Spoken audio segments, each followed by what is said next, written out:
This is also what makes the whole thing so explosive, because you have the two largest European economies, which have been on complete opposite extremes when it comes to public finances.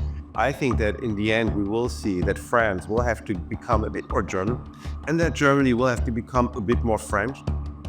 Germany and France, the EU's two most powerful countries, are in crisis. In both cases, governments have collapsed primarily over a failure to agree on how to manage the economy. To talk about what this means for the stability of the continent and what needs to be done to turn things around, I'm joined now by Carsten Brzeski, Chief Eurozone Economist at ING. Carsten, thanks so much for joining us today. Now, France and Germany together make up over 40% of the EU's total economic output. How worrying is it for the Eurozone as a whole to have them both struggling at once? Well, it is very worrying because the entire European economy is already weak. And if he now has the largest and the second largest economy, in the middle of political woes, of some kind of instability and also uncertainty, this means that the European economy, just from the cyclical position, will remain in stagnation at least over the next couple of months. And it also means that the EU cannot really take bold decisions because we need a functioning German-French axis in either to get more European integration and to really be able to make big European decisions. Can you give us some real-world examples of what this political instability means for businesses operating in both France and Germany? It's very easy. Political instability means uncertainty. Uncertainty about what is coming next. What kind of policies will consumers and businesses be facing? So in the case of France, which has to go into some kind of austerity, does it mean that taxes will go up? By how much will they go up? So what will the government really do in order to get austerity done? In the case of Germany, will there be some additional subsidies? Will there be tax cuts? Will there be new regulations? And this big uncertainty means that businesses are simply holding back investments, that consumers are holding back consumption, and this is what makes economies stagnating. I want to touch on exactly what you just mentioned there, because at the moment, the French government is under huge pressure to decrease spending. It's massively in debt. But here in Germany, the conversation is much more about increasing public spending. Is there some sort of ideal middle ground here, or what's going on? Why is it diverging so much? Indeed, I think this is also what makes the whole thing so explosive, because you have the two largest European economies, which have been on complete opposite extremes when it comes to public finances. French government debt is at 115% of GDP. German government debt is slightly above 60% of GDP. The French government has had the fiscal deficit of an average of 6% of GDP over the last couple of years. Germany is running a deficit of some 2%. So, of course, there is some middle ground. But and this will be France having to do some kind of austerity. France will have to get there and to lower its deficit and to get its debt under control. At the same time, we know that Germany needs to invest. We know that Germany needs a complete overhaul of its economy. And this will not be done by continuing with austerity. So I think that in the end, we will see that France will have to become a bit more German and that Germany will have to become a bit more French. And luckily, it will not be about food and the kitchen, but it has to be on public finances. OK, so maybe they will meet somewhere in the middle and we'll have a super economy to look forward to at some point in the future. But of course, these things are not going to be without pain. How ready do you think the people of Germany and France are to accept these painful changes? When looking at polls currently, there is no high really acceptance to go through significant change. When you look at the opposition in France to agree to some kind of austerity measures, it tells you that France is not yet there or ready to really take more pain. They will have to. I think we just should look back at what happened during the Euro crisis more than 10 years ago. So back then, governments were forced to go into austerity measures, combined structural reforms, which came at the cost of wages, pensions, etc. So I think France should rather start earlier than later. to make this adjustment transition a bit smoother and a bit more acceptable. The funny thing is, when you look at Germany, Germany still doesn't want to touch this fiscal debt brake.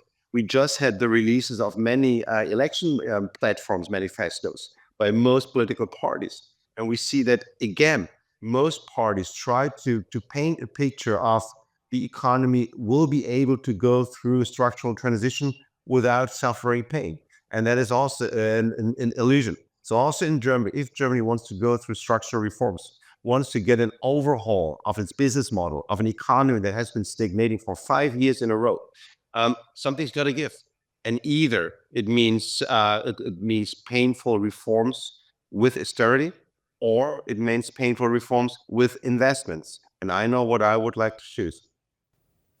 Okay, so you mentioned this debt brake, this constitutionally enshrined rule on how much the German government is allowed to borrow. So you think that Germany should scrap this debt brake. Do you think France should install it instead? Yeah, maybe we just send it over to France, and the French will just have their fiscal debt brake for a couple of years. When we're looking at Germany, I think we will get a bit more flexibility. Whether we really get a outright changes to the constitutional debt brake will really depend on the outcome of the elections. What I do expect is, one way or the other, that we will get more fiscal stimulus in Germany, and whether it is under a bit more flexibility or outright changes of the debt brake, I don't really mind. When you look at France, of course, France would clearly benefit from somewhat more rules-based fiscal policy. So maybe we can just export the debt brake to France for a couple of years and then take it back. But the strange thing is that the EU does have unified rules on debt, doesn't it? Is it just that Germany is the only country that has decided to enforce it? That's a very good point. And the EU has, I think, less strict rules than Germany implemented in the constitution after the financial crisis. Of course, the EU also tells, the fiscal rules of the European Union say that governments should strive to have a debt ratio of 60% of GDP. That is hardly achieved these days. And I think the European Commission, the EU, has shown more flexibility in balancing the need for investments and also sustainable public finances, which is a more discretionary approach to the whole thing, while a rules-based approach with something enshrined in the constitution looks much easier, but is also much more rigid and creates the economic problems that we're currently seeing in Germany. What level of debt do you think is appropriate, though? Because we have these vastly different numbers, 110% in France, 60% in Germany. Debt is very high in the USA as well. What is appropriate if you take the long view of economics? That's the good thing. Economics is a social science and it's not math. So there is not this ideal government debt level. There is not this ratio, 80%, 90%, 60%. What it means, there has to be a very good balance between sustainable public finances in the long run, so that next generations are not overburdened with too high interest rate payments on debt. But at the same time, it should be public finances, government debt, that is also used to improve infrastructure, to deliver what is called public goods in an economy. So, and that is education, infrastructure, an entire framework. So it is impossible to say there's a certain number that you should thrive at. What we can, I think, currently conclude is that French debt is too high and that they need to become a bit more sustainable, while Germany clearly has room to spend more, to invest more in order to improve its broader economic infrastructure. Okay, so the two countries have diverging experiences of debt, but one thing they do have in common is that they have seen some of their core industries decline over the last few years, whether that's cars or chemicals or steel. Obviously, there are many reasons for this, but from a policy perspective, does it make more sense to try to save these core industries, Or is it better to accept that, hey, perhaps their heyday is over? We need to focus on other areas to boost growth. Very good question. The latter is probably more interesting and more forward-looking, while the former, namely kind of supporting the old industries, is what is closer to a politician's heart. Because the transition in this, what economists have used to call a kind of creative destruction, this transition or adjustment under creative destruction is clearly more painful, more disruptive than having a gradual transition. And I think what we will see is that there will be attempts to somehow get a smoother transition of the current industry. We will see that governments will try to lower energy prices.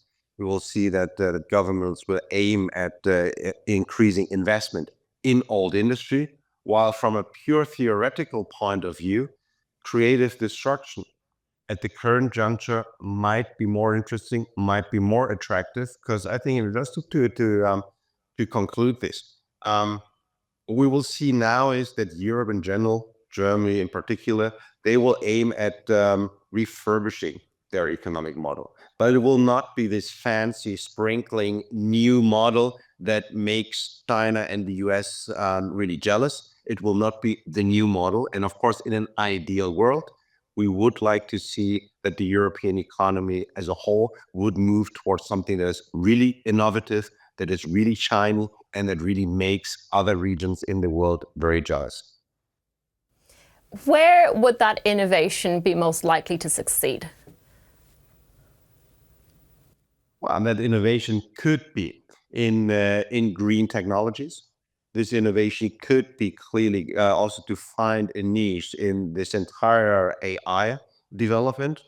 It could also be in everything related to healthcare, and also in, for example, in biotechnology. So there are sectors, there will be niches, but this is not up to one single economist. I think what this would call for is to see a kind of really get together of politicians, business leaders, and economists to really discuss, to analyze which sector, which cluster is the most attractive and the most beneficial for economic prosperity of the entire European economy in the longer run. But that also requires European leaders to come together and agree on some form of unified response. And that kind of unity is really in short supply at the moment, isn't it? It is, and it needs, I think that we get back to the start, it needs a functioning German-French axis. Without a functioning German-French axis, we will not get anything done in Europe. We know this from the past. If the two largest economies are not able to work together and to really pull ahead with the European projects, we will see that European progress will be very slow. I want to come back to the green transition, because when it comes to energy, one big difference between France and Germany concerns their approach to nuclear energy. France is a global leader in this field. Germany has moved away from it. How have these diverging paths played out economically? Well, when you just look at the economic performance of both countries, France has doing it much better in recent years because France has not been so much depending on Russian energy. So the nuclear energy that France is having has clearly shielded the French economy from the destiny that Germany was in over the last couple of years. That's one point. We also saw that the French government was faster in putting price caps into the economy to somehow shield consumers, but also businesses from rising energy prices. What we've also been seeing is that besides the energy story, that the French government has really put a lot of effort in recent years in order to attract foreign investments. The flip side of all of that is higher debt, as we see right now. While in Germany, the industry is clearly suffering from not only high energy prices, but also a kind of energy supply uncertainty. And this has undermined the attractiveness of the German economy, not only for domestic investors, but also for foreign investors. So should Germany reactivate its nuclear power plants? Well, I think when you look currently at what the political parties are proposing for the elections, there are a few that want to go back to nuclear energy. I'm not a technical expert. What I always learned is that it's going to take a long while to actually, or that it's almost technically impossible to restart the old nuclear energy facilities, and it would also take a long while to build new ones. So I think bygones are bygones, and Germany simply has to face or has to live with the decisions made in the past, and has to look ahead and try to really speed up the renewable energies and the transition towards renewable energies. Okay, let's look specifically at people now, then at labour markets. France, more than Germany, has a big problem with unemployment, especially among young people. What would you advise the country's next government to do to address this? Yeah, that is, I think France has to accept that we'll go through a painful period of adjustment. And if you have a government that is now having to do some kind of austerity, and might it be soft and smooth, but it has to be some kind of austerity. It will be hard, not to say impossible, to really also support the labor market. So what normally would happen is we will see a further worsening of the labor market. So what could the government then do? This is all about structural measures. This is about education. This is about training in order to find really or to prevent mismatches in the labor market, so that in case we see an increase in unemployment, the government, by re-education, by retraining, finds other jobs, other places for the people to find a job. But this is a very tricky one. This also explains why there is so much resistance and opposition against any adjustment in public finances in France. Well, that's an interesting one, because Germany has a labour shortage. Is there an argument for trying to attract some of these skilled French workers to Germany if Germany is going to invest more in its economy in the future? Why? I haven't seen any attempts there yet, in all honesty. I think what we will be seeing in Germany is a turning of the labor market as well. As we had now since the summer, big announcements by large corporates of potential restructurings, potential layoffs.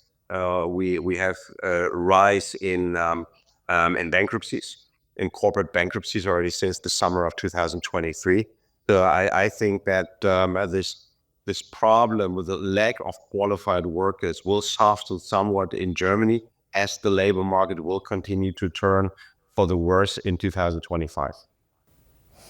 Okay, yeah, because I think a lot of people don't quite understand why there's so much talk of skills shortages in Germany at the same time as all of these headlines about mass layoffs. Could you maybe explain those two things happening at the same time?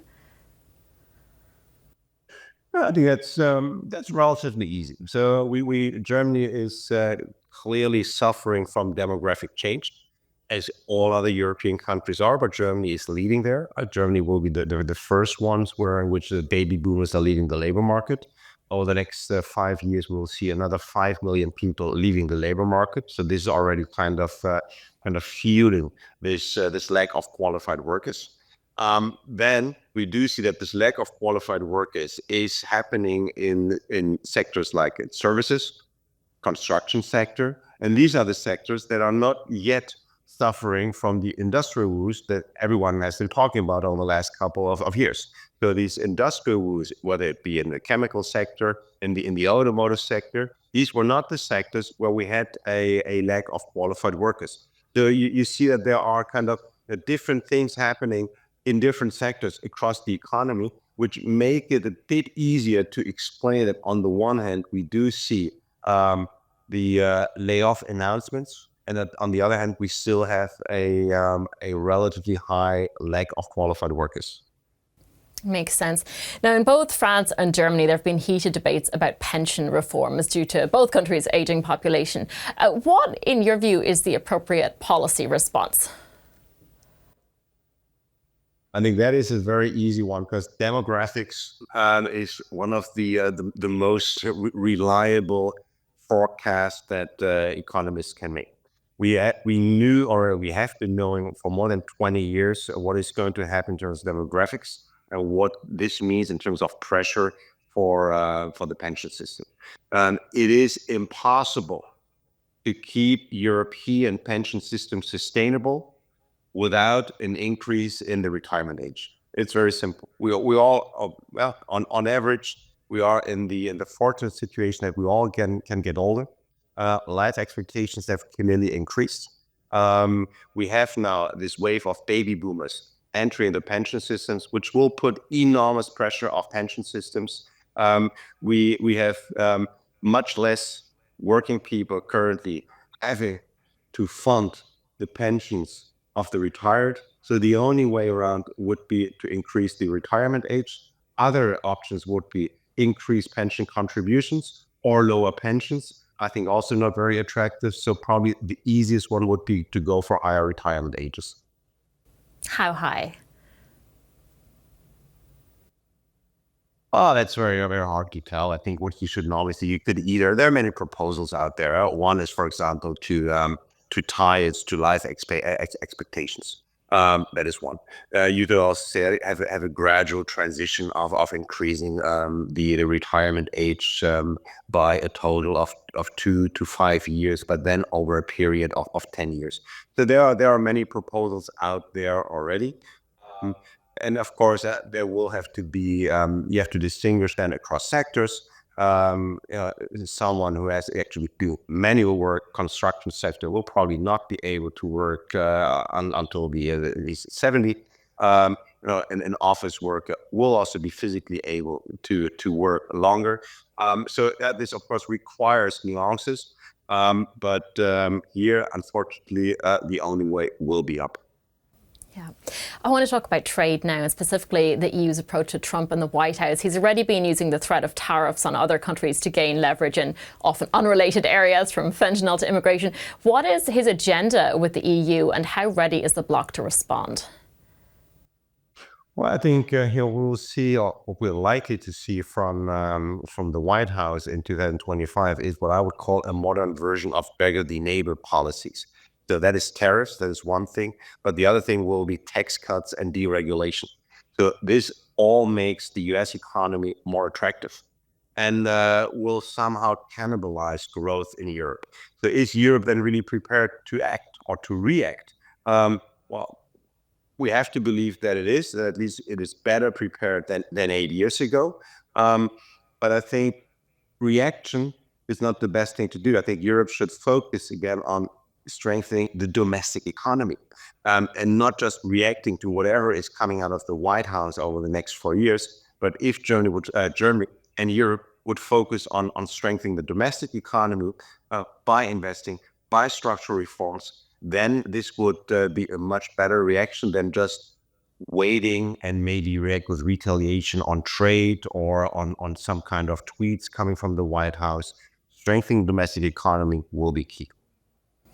Domestic economy is, of course, very important, but a lot of people's jobs depend on trade ties. And if we look at China, for example, the European Union has been talking a lot about de-risking ties. If we go back to France and Germany, I'm wondering how distinct their relationships are with Beijing and whether we really can talk about a unified response here. Will be a hard one. Of course, that's what we see in Europe, that very often